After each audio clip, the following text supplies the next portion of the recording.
Ziur ezagutzen duzula esoporen alegia. Egun batean erbi batek eta dordoka batek lasterketa bat egitea erabaki zuten. Erbiak bide erdia egin eta gero irabaziko zuela jakinda lokuluska egitea erabaki zuen. Dordoka ez zen bidean gelditu eta erbia esnatu zenean jada helmugara iristen ari zen. Ziur alegiak evoluzioaren inguruko zerbait ikasteko ere balio digula. Galder naiz, hau gure arbasoak da eta gaur ikasiko dugu azkarrago joateagatik ez zarela urrunago helduko.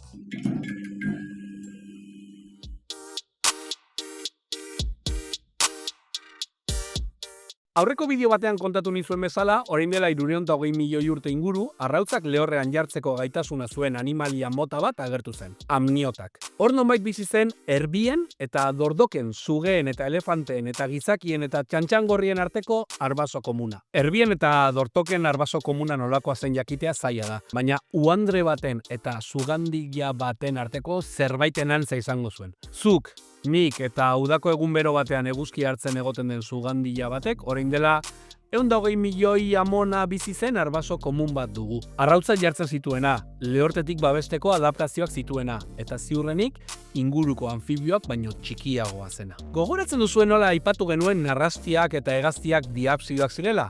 Hau da, bi zulo zituztela burezurraren alde banatan. Eta ugaztunak sinapsidoak ginela, zulo bakarra dugunok, gure kasuan, lokia. Ez baduzue gogoratzen, esneari buruzko bideoan sakondu genuen. Anfibioek eta dortokek ez dituzte ez bat, ez bi, baizik eta 0 zulo begien atzeko aldean. Horregatik anapsido deitu izan zaie, literalki arkurik gabekoak. Bai dortokei, baita karboniferoan bizi eta jada desagertu diren beste narrasti talde batzuei. Zailkapena egiterakoan, dortokak beste narrasti hegaztietatik bereizi eta narrasti primitibotzat hartu ziren, anfibioetatik gertuago zeudenak.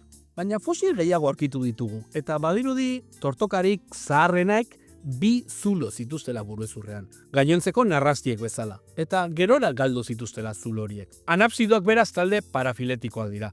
Anapsido guztiak ez dira talde berekoak, eta jada gutxitan erabiltzen da zailkapena egiterakoan. Dortoken evoluzioa misteriotsua zaigu oraindik. Triasikoaren amaierako dortokatzat arditzakegun animalia batzuk bazeuden. Gure eta erbien arbasoek esnea garatzen ari ziren garai berean. Baina zein beste narrasti dagoen dordoketatik gertuago, ez dakigu oraindik. Zientzialari batzuek proposatzen dute suge eta sugandien taldekoak direla, eta gertukoak zirela triasikoan eta jurasikoan bizi ziren plesiosauroak. Beste batzuek kontrara, krokodilo eta usoen talde berean sartzen dituzte. Baina dortokek kanpo babes bat dute.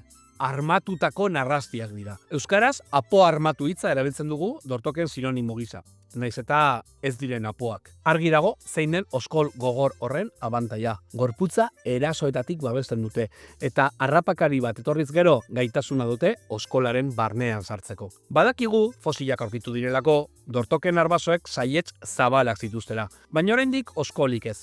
Eta horrek arazoa sortzen du. Saiets zabalek arnasketa eta mugimendua konplikatzen dute, baina kanpo oskoli gabe defentsarako aukera gutxi. Horregatik uste dugu lehen dortokek lurra zulatu eta zuloetan bizitzeko ohitura zutela. Saiets zabalek eta hanken muskulo sendoek ohitura hori lagunduko zuten. Denborarekin, saiets lodi horiek fusionatu eta dortoken goiko oskola sortuko zuten. Beko oskola narrasti batzuek dituzten gastralia izeneko hezurretatik sortuko zen. Goikoa sortu zenaren antzera, eta kaso, goikoa baino lehenago. Baina buelta gaitezen esoporen alegiara. Darwinek evoluzioaren inguruko bere teoria garatu zuenean, ez zuen inoiz esan azkarrena, indartsuena, edo handiena zela biziraungo zuena. Berak, fitness hitza erabili zuen. Gaur egun gimnasioekin lotzen dugun hitza. Euskaraz, fitness eraginkortasun bezala itzuli da. Berez, eraginkorrenaren biziraupena kontzeptua ez zuen Darwinek sortu. Herbert Spencer soziologoak baizik, baina hautespen naturalaren sinonimotzat jo da. Tamalez jende asko kulertu zuen azkarrena edo indartsuena zela onena, eta horrek ondorio ilunagoak zituen darwinismo sozialera eraman zuen. Gure arbasoak saia aurkezteko egindako bideoan jada aipatu nizuen alboratu behar dugula eskaileraren metafora eta zuhaitz baten nostoetan pentsatu. Zergatik ez zintudan ureztatu. Alda dezagun bada? Esoporen ipuina. Erbien eta dortoken azken amona komunak bi kume izan zituen. Bata erbi, gizaki, elefante eta ornitorrinko guztiena ama izan zen. Bestea dortoka, arrano eta krokodilo guztiena. Biak ziren euren amaren antzekoak, baina bi talde oso desberdin sortu ziren eurengandik. Milioika amona eta gero, baten ondorengoa, erbia da. Bestearena, dordoka. Erbia azkarra da, dordoka geldoa. Erbiak abiadura behar du azkarrak diren bere harrapakarien gandik ihes egiteko, baina dordokak bere oskola du babeserako. Erbiak asko jan behar du bere metabolismoa mantentzeko, eta dordokak epe luzeak eman ditzake, jan gabe, patxada handiagoarekin bizi baita. Erbiak erlatiboki berriak dira evoluzioaren kontakizunean, baina dordokak aspalditik datoz, euren diseinua, euren bizimodurako oso ona delako. Erbia zein dordoka, biak dira bizitzaren, zuhaitzaren osto.